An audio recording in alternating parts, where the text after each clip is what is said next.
আলাইকুম এভরিওয়ান, আশা করি সবাই অনেক ভালো আছেন। আজকে আমি খুব সহজভাবে তৈরি করে দেখাচ্ছি ডিমের কোরমা। আমি প্রথমত এখানে একটি প্যানে তেল দিয়েছি, তার সঙ্গে পেঁয়াজ বাটা অ্যাড করে দিচ্ছি।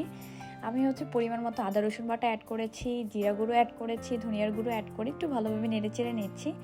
এই পর্যায়ে এসে একটু পানি অ্যাড করে দিচ্ছি যাতে এখানে মশলাটা ভালোভাবে কষে যায়।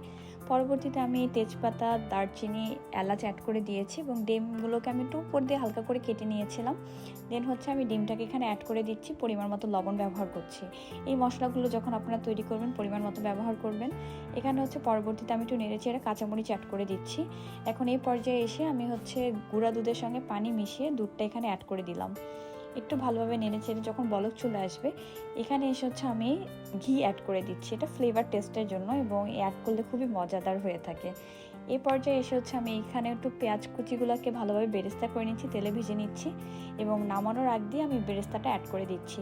যারা আমার ভিডিওটি দেখছেন তারা অবশ্যই আমার পেজটিকে লাইক করবেন, ফলো করবেন। Thank you for watching, bye by.